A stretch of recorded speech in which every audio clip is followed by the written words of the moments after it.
I'm Peter Reinhardt. Welcome back to Pizza Talk. I'm with Audrey Sherman from Audrey Jane's Pizza Garage in Boulder, Colorado. Is that right? Yes, And thanks for having me again. full name.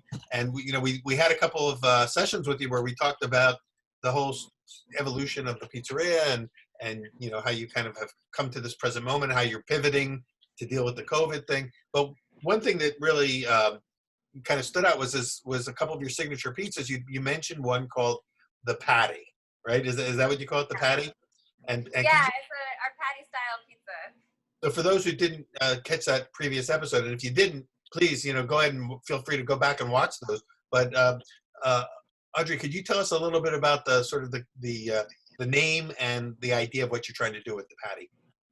Of course. So the patty style is a version, I guess my version of a grandma pizza. It's named after my mom, Patty, because it's what she made us as kids. And when I was little, I didn't really associate it with being a grandma pizza. I grew up in Colorado, so it wasn't like we had grandma style pizza at every pizzeria here. Right. And after I opened my pizza place, we didn't do it initially, and then I kept coming back to it. And she made it. It's basically a pan pizza with sesame seeds on the bottom. And so I was playing around with it, and we kind of settled on the version that we do now. And it's actually kind of an evolving thing. It's become more and more popular, and it's a pizza that's a little hard to keep up with when we're busy because we don't par bake it right now. And I've talked to Tony about it, and he's a huge fan of par baking, which I am coming around to more and more because it makes a lot more sense in the end. Especially if you're busy. Just from a business perspective, I think, because it doesn't take as long in the oven. It holds up a little bit better. So we actually just are on a new Diners, Drive-Ins, and Dives episode, and it's featuring the patty style. So I'm trying to figure out a way to kind of streamline it and make it so that we can make more a day and not run out and not have it like hold up the whole oven. I remember when I was first kind of looking into the difference between, say, a grandma pizza and a Sicilian pizza. I mean, they look so similar. And one differentiation was that some people said, well, the Sicilian really lends itself to the par bake, and most places do a par bake. And the grandma is usually a single bake all the way through. And so it was a good way to kind of differentiate them. There were some other differences. The grandma usually had the cheese down first, et cetera, et cetera. But I think that on Umberto's and King Umberto's, when they started years and years ago, launching these ideas, it was a single bake. And when you ordered it, you knew that you were going to have to wait 25 minutes for your pizza. And you sat at the table and you ate your salad and other things while you waited. But nowadays, people don't want to wait, number one. And two, there's not enough room in the kitchen to keep up with the pizzas if you have to do a full bake like that. So have you noticed a difference when you do a par bake versus a single bake in terms of the final product? Yeah, I mean, and you're exactly right. I think that is like the definition, and I think that's what I also love about the patty is that the biggest difference to me is that the Sicilian is, it's very big and puffy, but it's like so light and airy because it rises for so long, and then it has that par bake.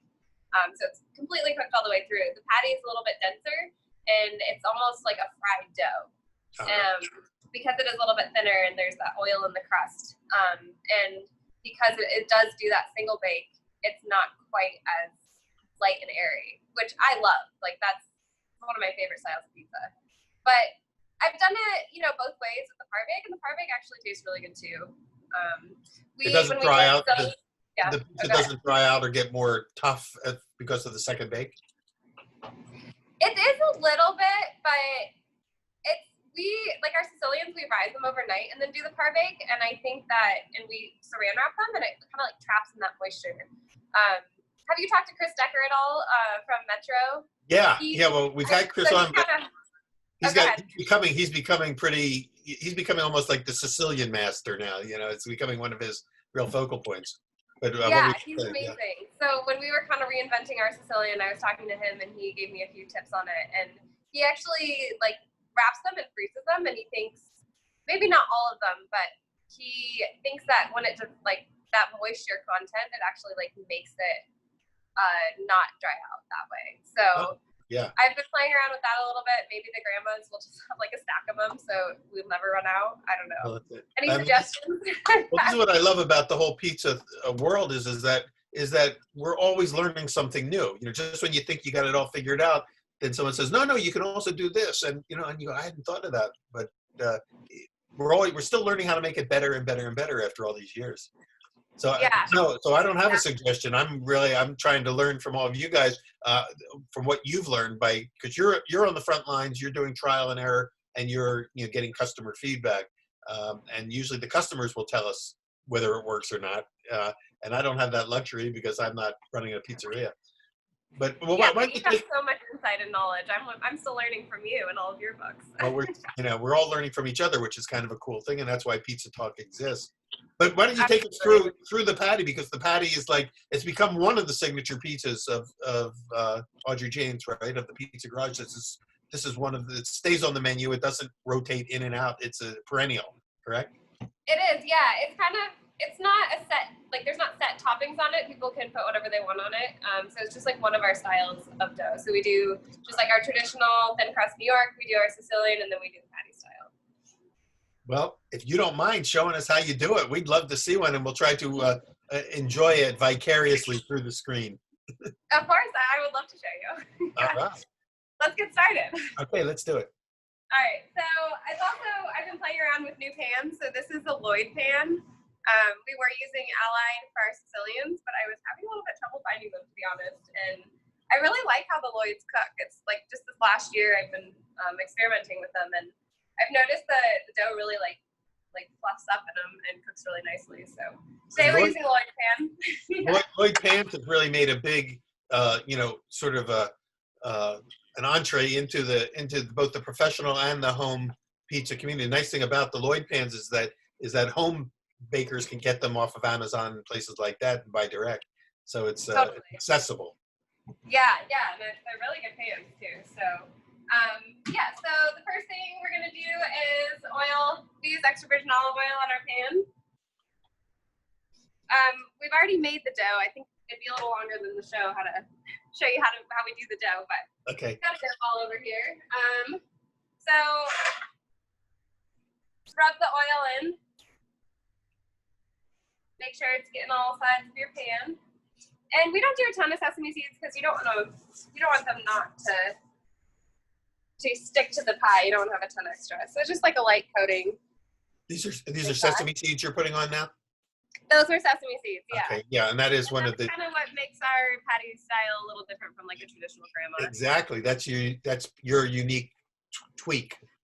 Yeah. And then this is our dough, so we do 100% sourdough. And we actually just started adding a little bit of freshly milled flour to it, which we're buying from Andy from Moxie Bread. Huh. He just opened a mill in Boulder. Actually, it's funny, just this week, or this last month, 3 mills opened in Boulder. Really? And there's never been any mills in Boulder. Now it's just this amazing plethora of fresh flour, which is so cool. Milling is becoming the hot new thing, that's for sure. And Totally. And some pizzerias are even milling their own. Yeah, we have a little mock mill, and of course I would love to do it, but I don't think I could keep up with our dough production. That's true. So this is that. You don't want to get any flour on it. Lay it in the pan, and a little bit of olive oil on top. And I've tried this a few different ways too. I have stretched it on the marble because I was afraid that the sesame seeds would kind of push to the side, but it's actually, this kind of pushes the air bubbles out and makes it a little more even. So it looks pretty extensible. It's flat. It's even though it's went in covering only about 60% of the pan, you're now already at 95, 98% of the coverage without shrinking down. Our dough is pretty hydrated. We're at now with the milled flour, we're up to about 68% hydration. Well, that's actually without our starter, so I think we're at about 73% hydration with starter. That sounds nice, and it should puff up nicely at that kind of hydration levels. Yeah. I know it's a little bit wetter than I think a traditional New York dough. So yeah. I mean, I'm not. Well, I if think I'm totally honest, I never made New York style pizza before I had my own pizzeria. I was more on the Neapolitan side of things. What we call traditional New York style, of course, that's changed now because what was traditional 20 years ago, is also changing. But I think those doughs were in those days much less hydrated than today, and in this sort of new generation of pizza guys that they're borrowing from the artisan bread community and pushing more water exactly. into the dough. Yeah.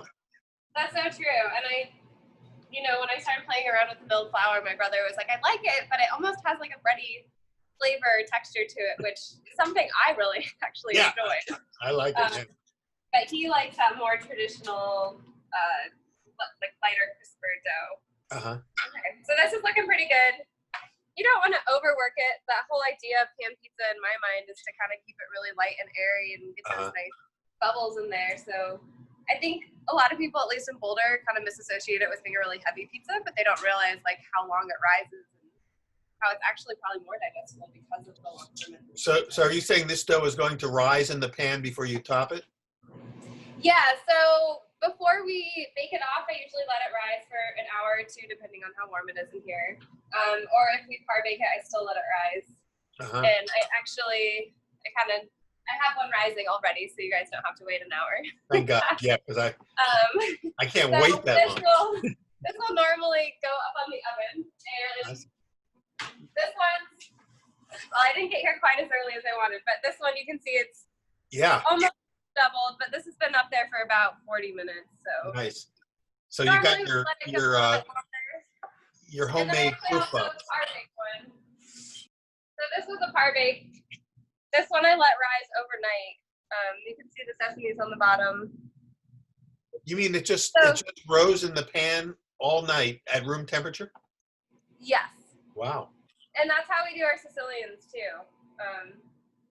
So we can cook them both off, and you can see the difference between the par bake and the one time around go. Excellent. So after we let it rise, I check it about 20 minutes in to see if we need to push it into the corners a little bit more, because you don't want any space there. And then after that, I don't mess with it because I don't want to crush any of those nice air pockets that we create. Right. So today we are going to do, I call it an original tomato pie. That's the style that Tony taught me what it was original tomato pie, with the sliced mozzarella on the bottom and then sauce on top.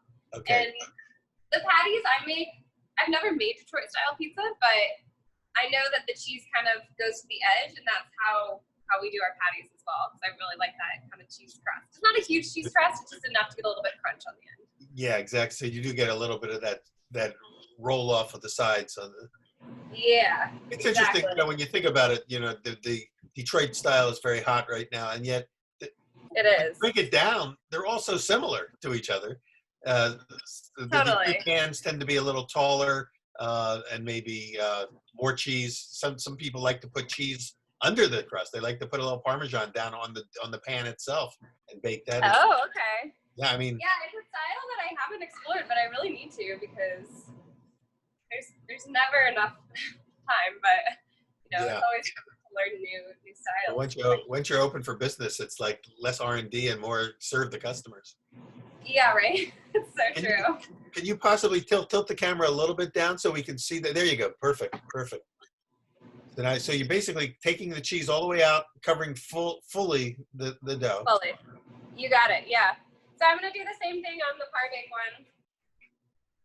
And is that, by the way, just full fat mozzarella? You got it. Yeah. Yeah, we always use the full fat. Yeah. It's interesting. I never really understood why people use part skim, and then I think our cheese rep said that it's because a lot of people like that cheese pull, and the part skim is what creates that better than the full fat. Oh, really? You get more. Maybe you get more expert on that than me. I didn't know that. I would have thought the opposite. I would have too, and I've tried both, and I've tried like the East Coast. Well, we use Grande, and I've tried like their East Coast blend, and I really just like the flavor of the full fat more. Yeah. So.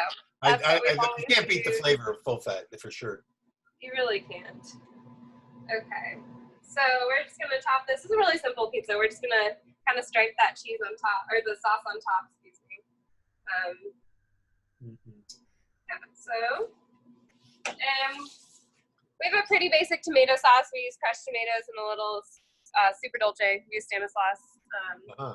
So I think it's a little bit thicker than some people's blends, but it does look a little thicker, yeah. Yeah. Is it hard to spread because it's thick? Is it what? No, it's not bad. It's kind of just, it's a little cold too. I just took it out of the walk-in, to be honest. And I suppose because it is thicker, you have less problem of it running under the cheese and down the sides. Totally, yeah. So I'm just gonna stripe this on, and I'll just swap these out and do the non-par bake.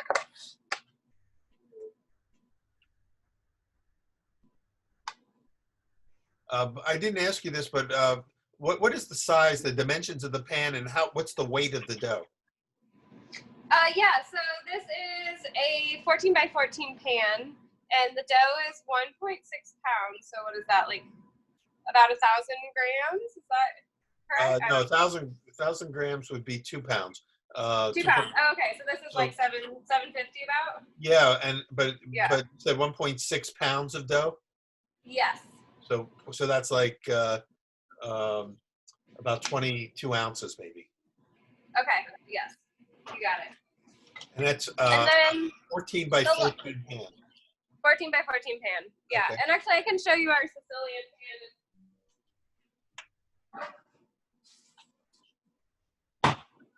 These are what we were using. These are the Allied metal. These are, I think, 13 by 17. Yeah, different dimensions. Yeah. And so Yeah. that's one way to differentiate between the two pizzas too, right? The different Exactly. pans. And the same amount of dough goes in that pan? No, so our Sicilians are a little bit more. They're 2.25 pounds. Okay, yeah. And we do it in pounds. The scale we have is always in pounds. Yeah, well, I know everyone. I still think, my mind still thinks in pounds and ounces, even though the world is mostly in grams. And it's more accurate, and I try to encourage people to do that, but I in my mind still first defaults to to pounds and ounces. So yeah, we have one leftover Sicilian. So it's interesting because you've got the sauce done in sort of stripes across the surface of the pizza, but you're not going to actually try to spread it then to cover the cheese. You're just going to let it melt on its own. Yeah. So this is a day-old Sicilian. This is from yesterday, but that's our Sicilian crust. Yeah, it kind of looks like focaccia in a way. Is it also all your crusts made with sourdough, natural leavening, or do you use yeast in some? No, everything's sourdough now. Okay. Yeah, so we switched about 2 years ago at this point. So we used to do a Biga method with yeast, with commercial yeast. Yeah. Which was still amazing. I love that method as well. I feel like sourdough is this never-ending exploration of learning, figuring it out, and and the world is coming. They used to say that the future of bread lies in its past, and I think the same thing with pizza crust. This is the way it used to be done before the Fleischmann brothers came along and gave us instant yeast. That's so true. Yeah. All right, so then the last thing we're gonna do before we bake it is just a little bit of garlic oil. So it's just extra virgin olive oil and garlic.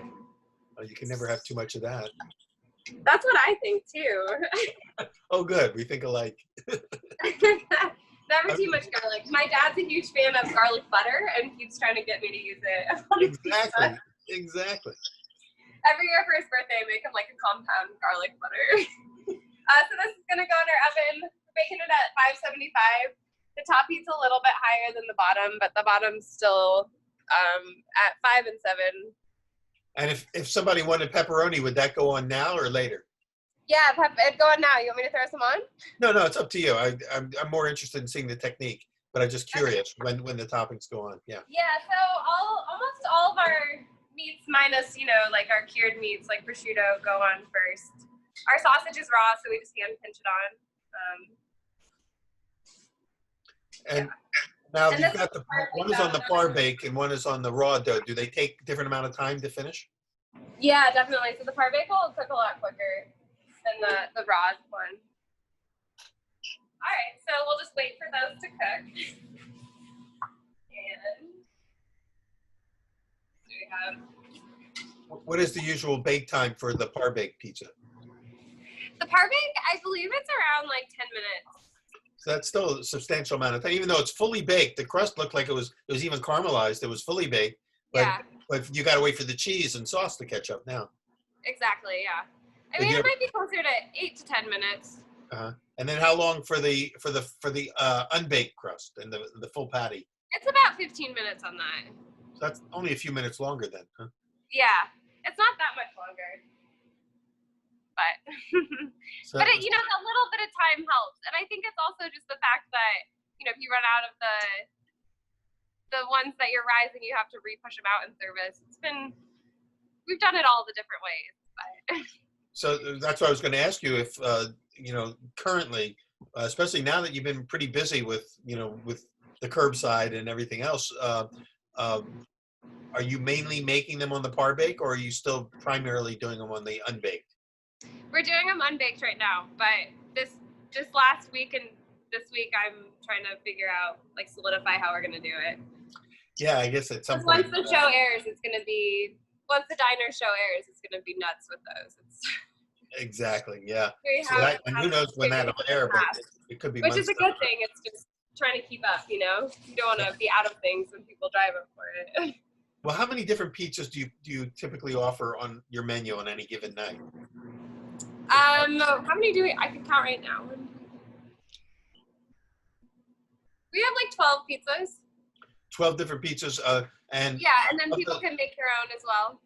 So let's say of those 12 different types, or the options, what percentage are you selling of the patties and the Sicilian and the New York? The New York is definitely the majority. We only make 10 Sicilians a day. The patties are probably only selling 6 a day right now. And you're selling the whole pies. You're not selling squares. Whole pies. Yeah. Okay. We do sometimes we'll do squares in the window. Since we kind of switched to, we have garage. We can show you garage windows over here, and all the service is going through there now. So it's been a little difficult to. We just now made slice boards to go outside. Well, it is a pizza garage. You've got to have the garage doors. Yeah, so slices have been a little more challenging. Normally we are a slice house and we sell tons of slices, but just figuring out how to do that without having people come into the restaurant has been a little bit of a shift. And initially it was people mostly just getting whole pies. Now that more businesses are opening up, not just restaurants, but just offices, we're getting a lot more of our lunch business back, so people want more slices. But the slices are primarily the New York style slices, not the Sicilian square slices. Are you saying? Exactly. Yeah. Yeah. It's interesting. When I opened the place, I actually had a vision that all the slices would be squares, and then no one here really got the concept. So. If it doesn't compute, if you didn't grow up with it, Yeah, it's interesting. I mean, and even living in San Francisco, there were a few places that just had square slices, and they were so good. And so I was like, oh, no, nobody in Boulder is doing it, and now I kind of know why. Did you ever go, when you lived in San Francisco, did you ever go to the Liguria Bakery in North Beach? Yeah. Yeah. Well, that was right around the corner from Tony's, I guess. So you would know. I mean, when I lived in San Francisco, Tony's, way back in the 70s, Tony's didn't exist then. And Liguria was they kind of ruled North Beach with that focaccia style pizza that so they good. had. Yeah. And Golden Boy, did you ever go there and get their square slices? I never got Golden Boy because I always just went to Liguria. That was my when you dial in on one place. Back then I wasn't thinking about Pizza Quest. I was just eating pizza, So. Right. So Golden Boy is around the corner from Tony's too, and they only serve square slices, and it's open really late. So after we got off work from Tony's, we'd go and because you hadn't had enough. After an hour or two being out, you want more something to eat. So right. Tony's is closed. You go to Golden Boy, right? Which their food is great as well. So there's so much good food in that one square block. Did you ever eat at Cafe Sport in North Beach? Yeah. That was my favorite place, my favorite go-to place in North Beach when I was living there. And they had this chopino that they called it seafood, and then they had killer pesto pastas. But that's right. It was hard to get in. Go back now. It was a place that was very, very hard to get into because you had to almost know somebody to get in, and if you tried to call in on their system, they would never answer the phone, so you just couldn't get in. So you'd have to sometimes just show up and beg them to let you in, or else throw a scene of some sort, a temper tantrum, in order, because they respected that. If you got really angry with them, then they'd let you in. That's so great. It's old school. Yeah, sure. Totally. The guy was named Tony Latona. He was from Sicily, and he was really old school, and he would work in this tiny kitchen about the size of your oven. The kitchen was about the size of your oven. And he would work and come out sweating, and then he'd walk through the dining room and just check with everybody, see if you were okay. And then he'd go back and make some more food. It was a scene. It was really like a definite San Francisco happening to be there. That's awesome. Have you been back in the last few years? I have not been, because Tony passed away, I think, about 10 years ago. I think the restaurant's still there. I have no idea, who's running the kitchen. I mean, you have to have a special kind of constitution to be able to work in a kitchen that small, where it was just so hot, so closed in. And then the dining room was just full of like hundreds and hundreds of tchotchkes that Tony had collected from around the world. So it was kind of like a little museum. It was Tony's place, basically. It was called Cafe Sport, but it really was Tony Latono's, little empire. Totally. And he ran it like the emperor, Yeah. Yeah. I'm just gonna check eyes really quick. See how they're in there. Oh yeah, do you want to do a zoom in on them? Yeah, definitely. So you can see this is our par bake, and they're almost even size now. This is our raw one. Wow, it really puffs. And that was that one had about 45 minutes or so, 40 to 45 minutes of rising time before you put it in. So it had a little bit of a head start, and then it kicks up. And ideally I would have liked a little bit longer, but so that's our par bake. It's getting close. Yeah. And this is our raw one, or non-par bake. It's beautiful. It's looking good too, actually. I kind of like the way those tomato stripes work. You didn't try to spread it to cover. You just made the stripes, and it gives a great design to the top. Yeah, I like it. Was that something that you did, or was that something that your mom did when she made hers? It's something that I've been doing recently. She didn't do that actually, but she enjoys eating these now. So she still lets you call it the patties, though, right? Yes. Even though it's not 100% true to her way of doing it. Yeah, I mean, it's my own version of her pizza. It's a tribute to her. Yeah, a tribute pizza. Yeah, and part of the tribute is the sesame seeds on the undercrust, right? Exactly. Yeah, it was mainly the sesame seeds, and when I was she hadn't made it in actually years. She's so busy now that, I mean, she's still, and I am the one who makes all the pizza, but when I was playing around, I was like, oh, did you put the sesame seeds on the bottom and the top? So we tried it a few different ways, and this is the one that we settled on. But I have to try doing that. I love the idea of sesame seeds on the undercrust. Yeah, it's a nice, I mean, I love sesame seeds on anything, to be honest. Yeah. At our bagel stores, like not only, but sesame seed bagels are my favorite, sesame candies. Anything with those sesames. All right, let's check this out. I think it's like another minute on that. Well, we can wait. We can keep talking. Yeah. Take a stroll through memory lane. So you said that Boulder now has more pizzerias and Mills. Now you got Mills in Boulder. You mentioned Andy Clark, who has the Moxie Bakery in Louisville, which is basically a suburb of Denver and Boulder. Yeah, it's kind of in between.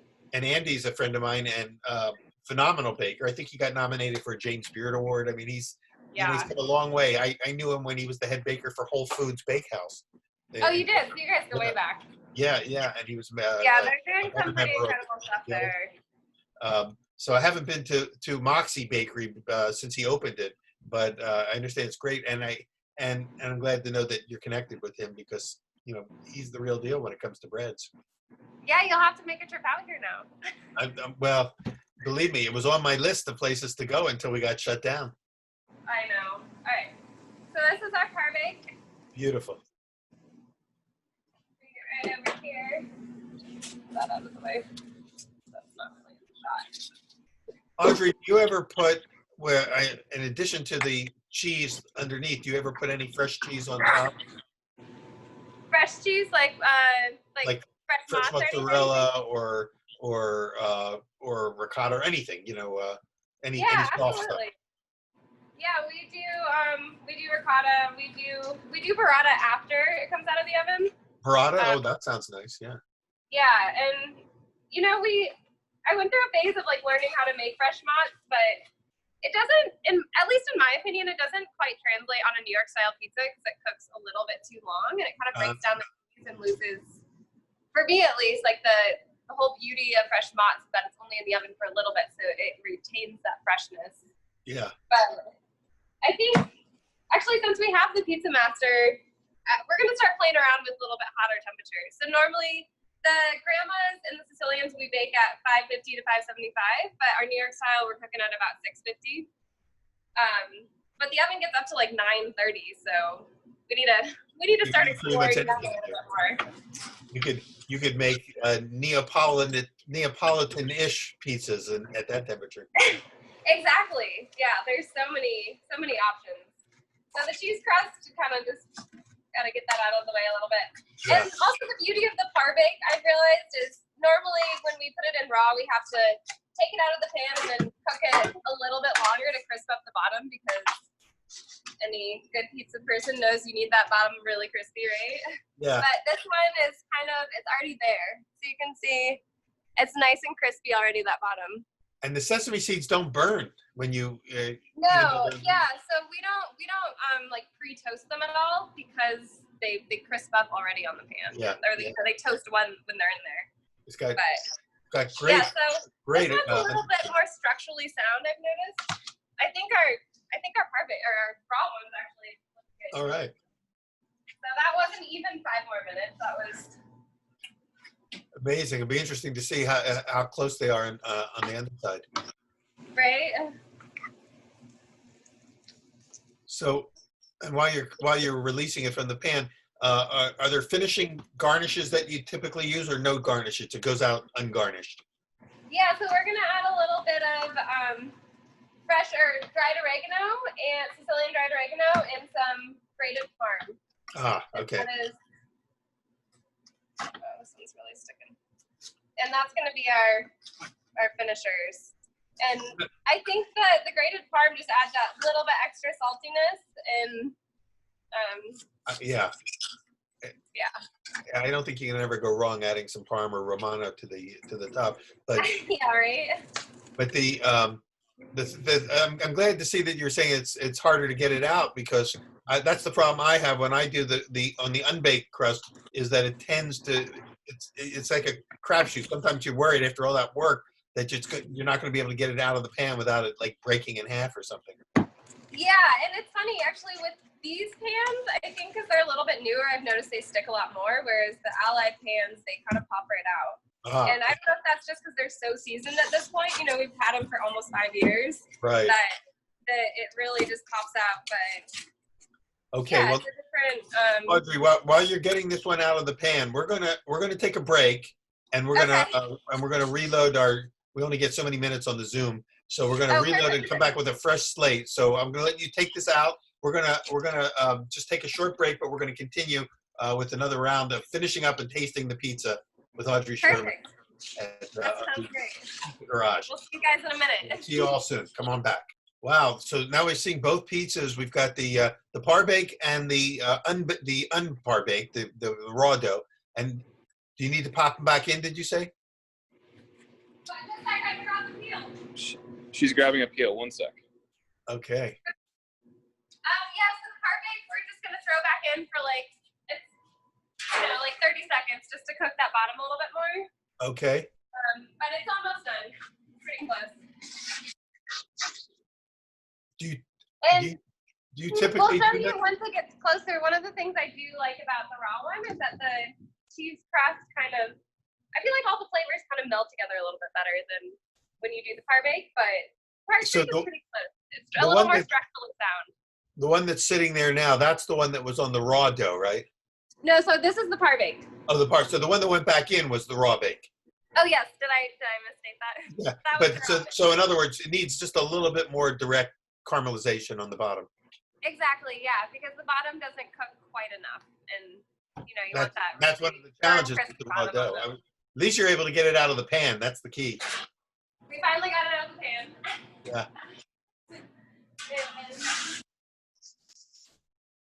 Oh, it's looking pretty good. Yeah, that's some nice leoparding there. You can see. Yeah. Beautiful.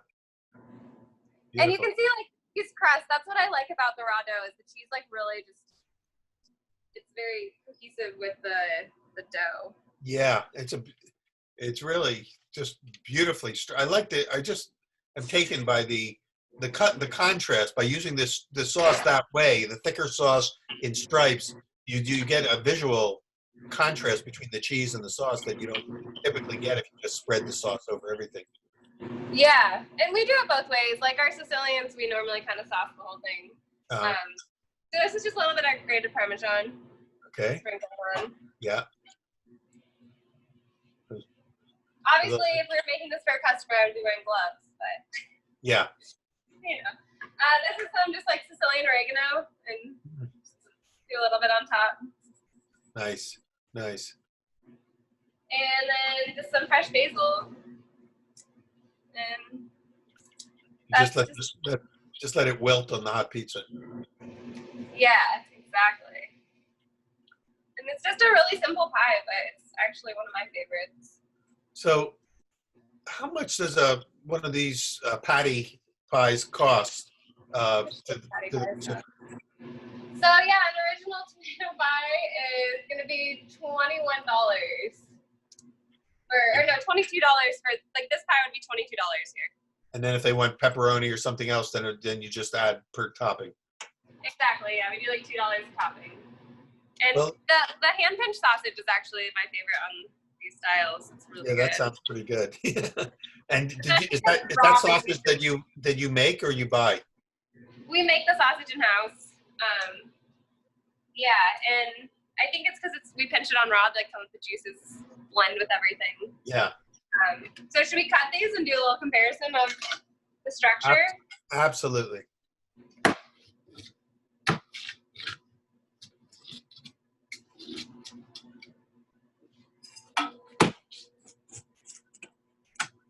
Now, I've already forgotten which one is the par bake and which one is the raw. So these are close. That's a good thing. Yeah. So this is going to be our par bake, and Okay. this is our raw. Okay. Raw dough. So of course, since I don't have the pleasure of being able to taste it, we're going to rely on your sort of description, your narrative as to any differences and nuances. Totally. Yeah, it looks great.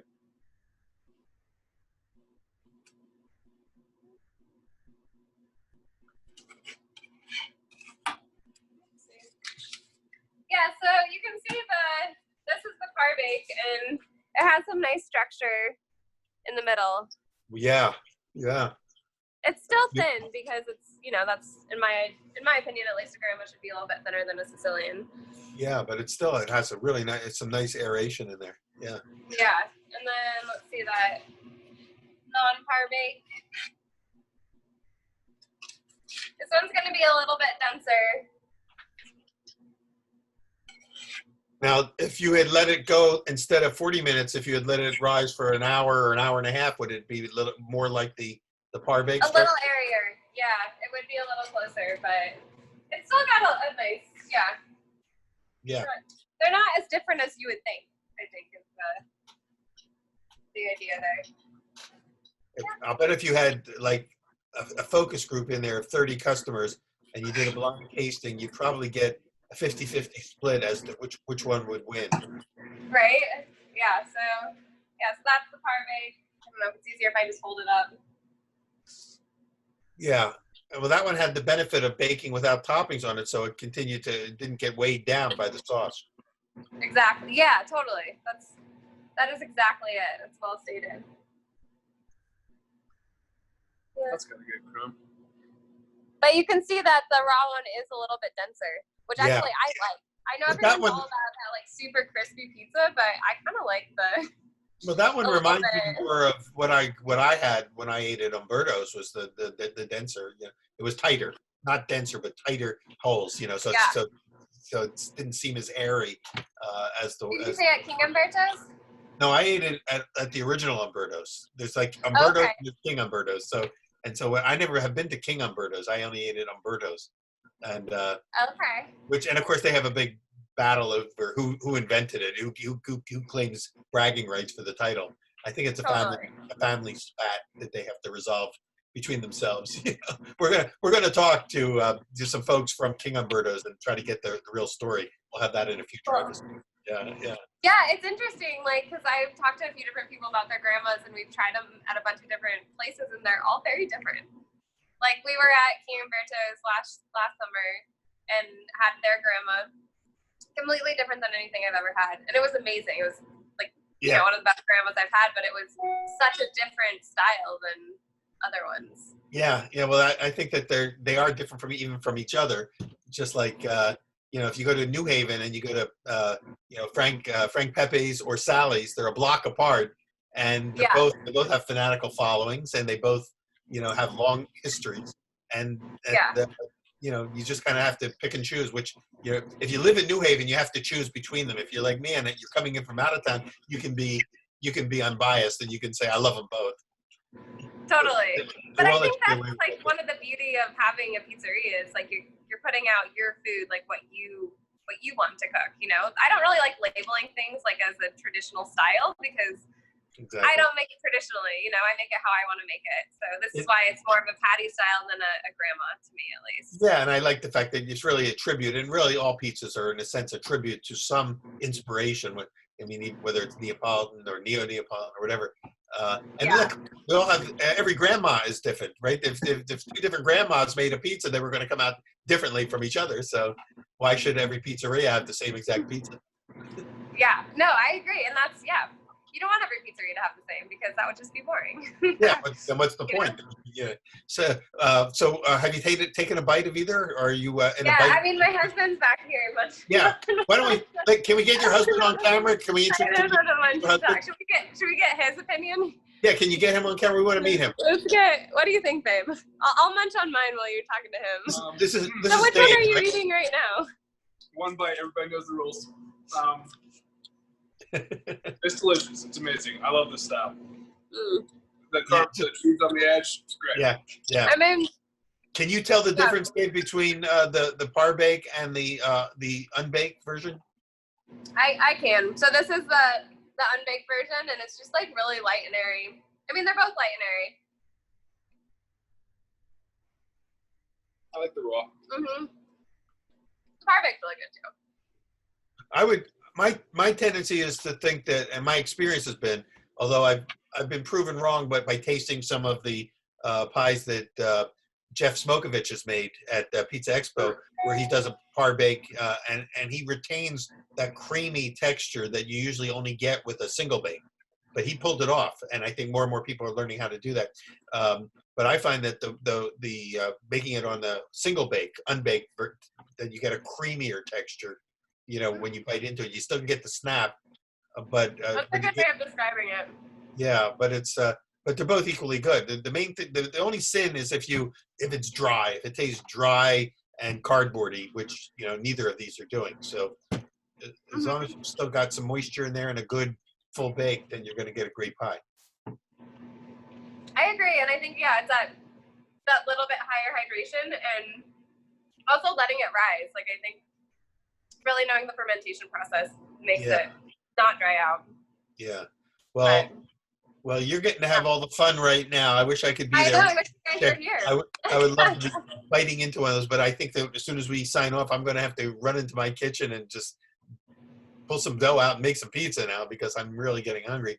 But they're beautiful, beautiful pizzas, Audrey, and thank you so much for walking us through the whole process of making your tribute to the grandma pizza that you call the patty, which is a tribute. Of course, thanks so much for having me. It's a pleasure having you. We'd love to have you back. In fact, we're going to have you back with Laura Meyer. We want to get you back together and talk and further explore, you know, your pizza journeys, you know, both as business owners and as pizzaiolas, you know, in the ever expanding pizza universe. So thank you. Thank you so much again for having us. And we will see you on the next, and we'll see all of you who are watching on the next episode of Pizza Talk. Thank you for joining us. And thank you, Audrey. Thank you. From Boulder, thanks, Peter. We'll see you Audrey later. Jane, Pizza Garage in Boulder, Colorado.